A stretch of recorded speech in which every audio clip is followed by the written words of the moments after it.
What's going on? Trying to figure it all out, John. On to Kansas State. Anything different you see from them since you last played them so quickly? Well, they got one of the better scorers back.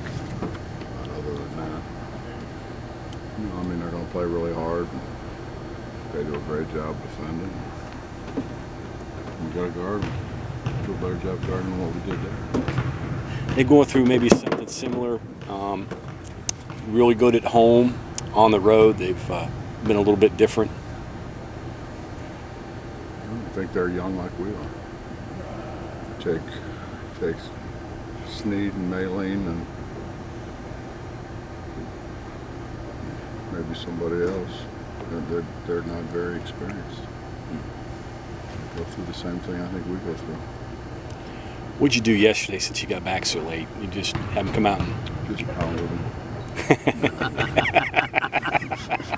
We watched a lot of film. Went through our half-court offense. We've got to do a better job. That's about it. What were some of the breakdowns defensively against them?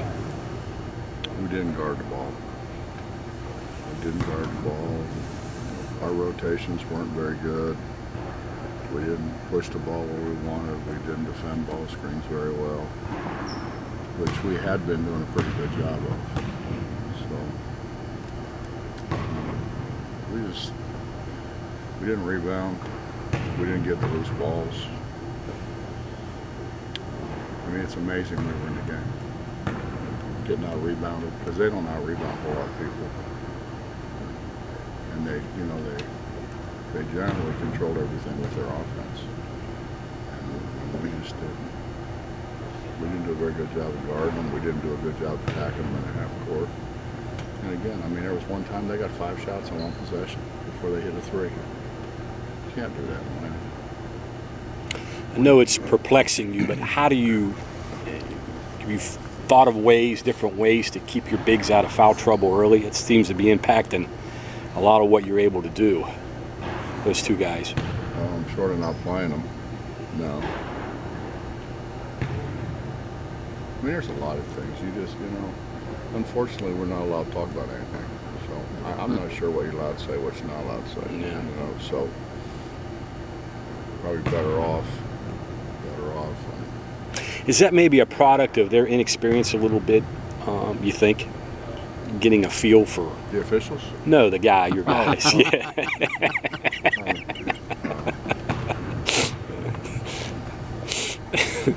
Yeah, to a degree, probably.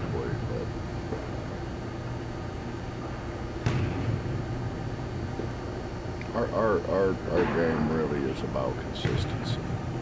It's consistently making the right pass, consistently stepping in the shot, completely,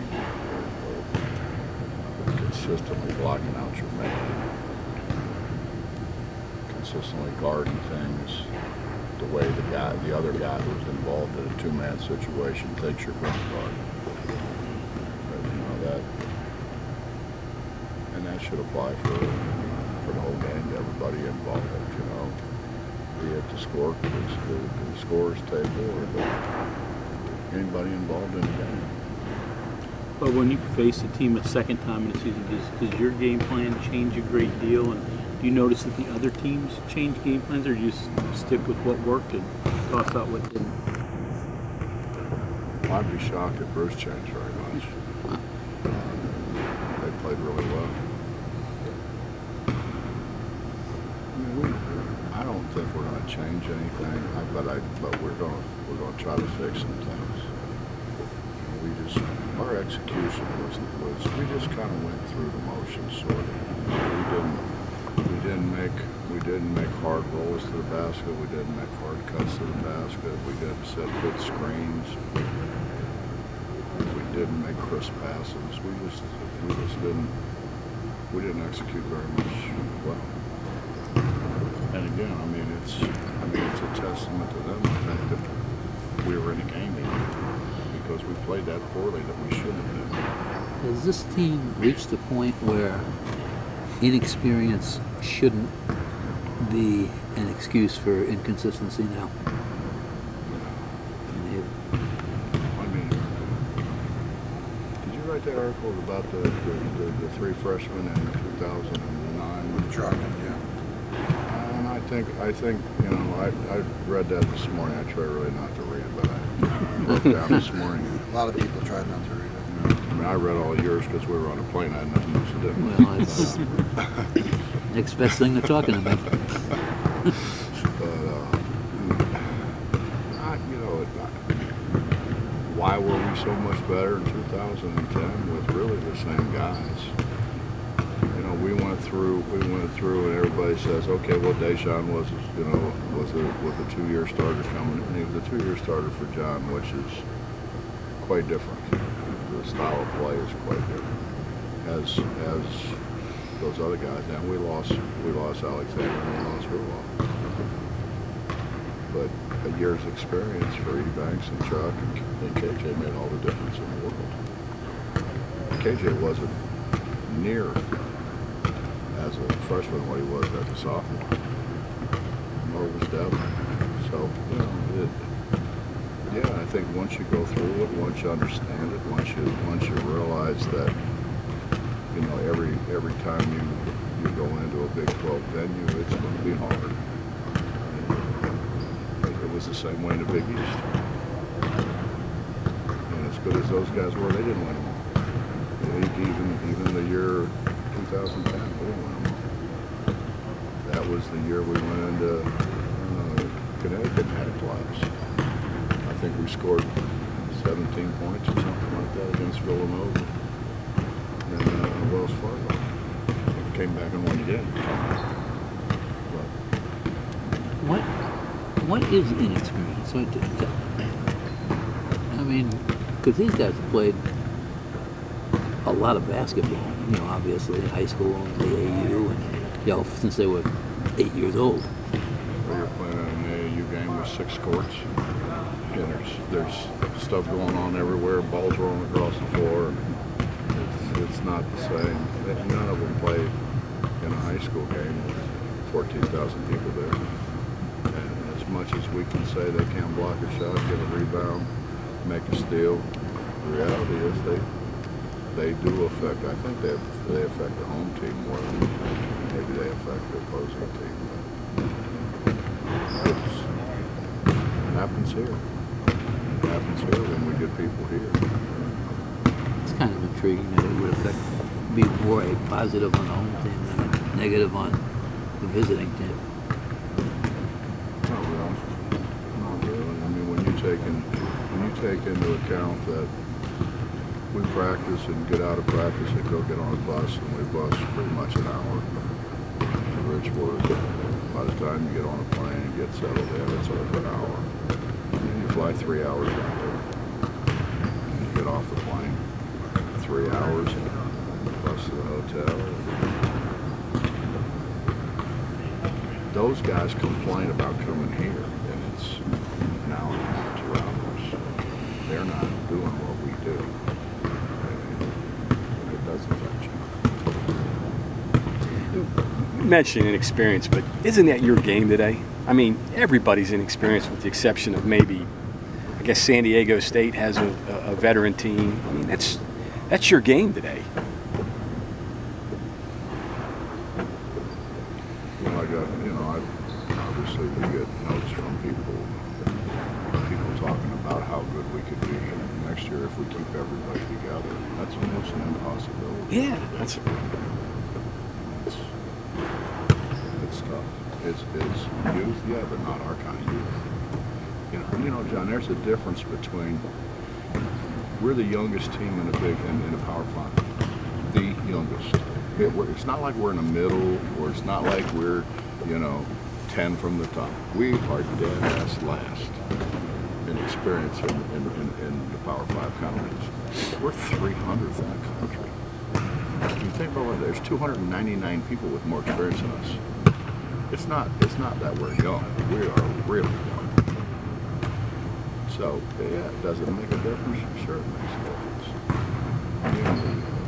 Sean McNeil goes from playing in front of 30 people at Sinclair Junior College to 14,000 people in Lubbock with guys in robes and Speedos and, you know, I mean, all kinds. I mean, crazy stuff going on. You get a taco thrown at you? No.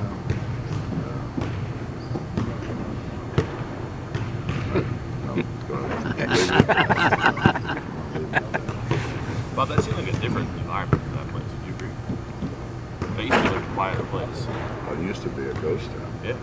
But then they started filling the bottom. This year's the first year really that I can remember they've had people in the top 10. You know, it's usually just the bowl.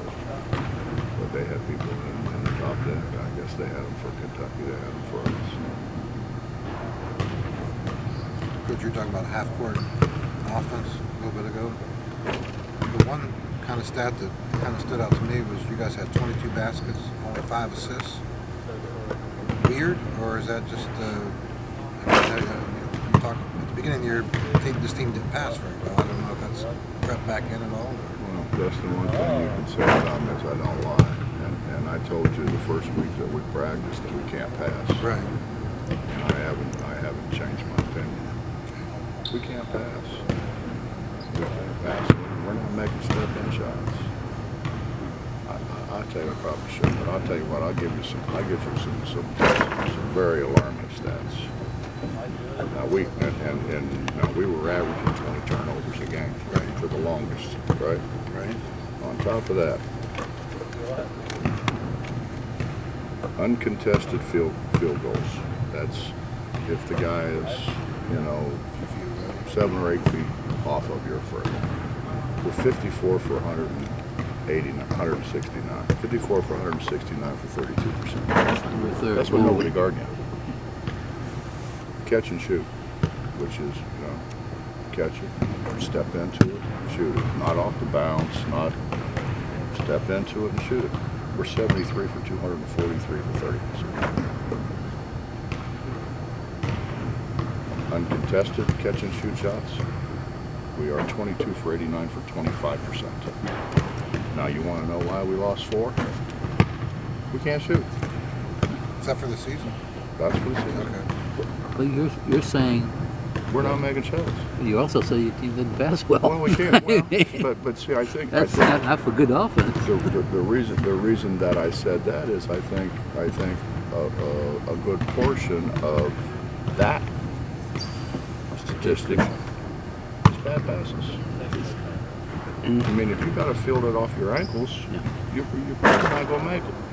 If you got to jump to field it and then come back down and then get yourself together, you're probably going to get covered up. If you can't. Great passers make even bad shooters decent shooters. Because you're shooting everything from the pocket.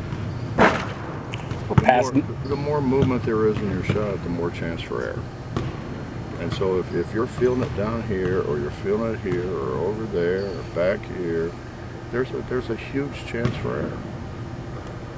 Were guys not passing to scoring areas? We're able to, yeah. How about just flat missing wide open guys cutting to the basket? I mean, it happens all the time. We just don't pass the ball very well. Now, is that experience? I sure hope so. I would think so. And you know, and the other thing is, you know, everybody expects all this out of Jordan. I mean, Jordan played a bunch of guys his size. Now all of a sudden he's playing 6'4" long guys. Now he's trying to figure out how to get it around those guys, not where to hit the guy. Yeah, experience has a ton to do with it. How much better was Chuck? How about Wani? I mean, Wani may be one of the better point guards to play here in a long, long time. He sure wasn't his first year. He was horrible. But we're playing at the highest level of college basketball. So we're playing against the best athletes. How much can you improve mid-season, or does it just take longer? Oh, I think we improve every day. But is it significant enough to notice?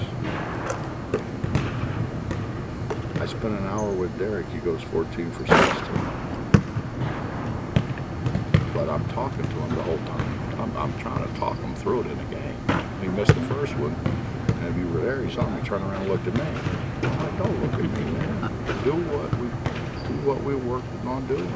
I mean, we have a tendency, all of us, I do. I mean, you look at Derek and you say, hey, that's a man. He's not a man. He's a 19-year-old kid. I mean, think about what you were at 19 years old. Jesus. One last on the experience thing. Is that why in the game today you're seeing so many teams just do a high ball screen and just have the guy go and score off? Because they can't run the offense through to the... Can't pass the ball. And plus, I think we're screwing the game up. We're so into scoring the ball, and it's the NBA trickling down because we're so misinformed. You know, the guys who make the decisions above us are so totally misinformed. They think that because the NBA has increased scoring, that has increased their viewership. That's not what increased their viewership. What increased their viewership is they stopped pitting one game against another. You don't ever have two NBA games on at the same time, where you may have 5 or 6 college games on at the same time. So why are our numbers down? Because there's so many games going on. And so, you know, you flip over and it's, I don't know, say anybody, North Carolina State and Virginia. I don't want to watch that. So now you flip it over. Oh, geez, here's Louisville, North Carolina. Watch that one. You have such a choice, and there's only so many viewers for either. But those people think that the NBA's got it going on. They've got it right. They don't have it right. They have it right in terms of they're not pitting one game against another. We are.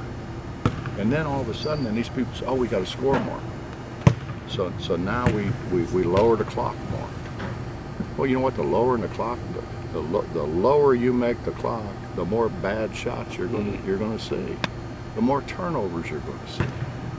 And so what do you have? You ball screen. What do they do in the NBA? They ball screen. Watch Toronto and Golden State. It was nothing but ball screens. And why did Toronto win? Because they got Cousins in ball screens. And so now he's trying to guard a guard. And they kept switching, it never changed. You know, I mean, it's our game has changed so drastically. And here's the other thing that puzzles me. So every time I see a preview for the Final Four, they show Georgetown and Villanova. They never shot the frickin' ball. They never shot it. But that's one of the all-time great games. Villanova would have never beaten them today. No way. Oh, They couldn't have. God beat them. They'd have lost Get killed, by yeah. 30. Yeah. We have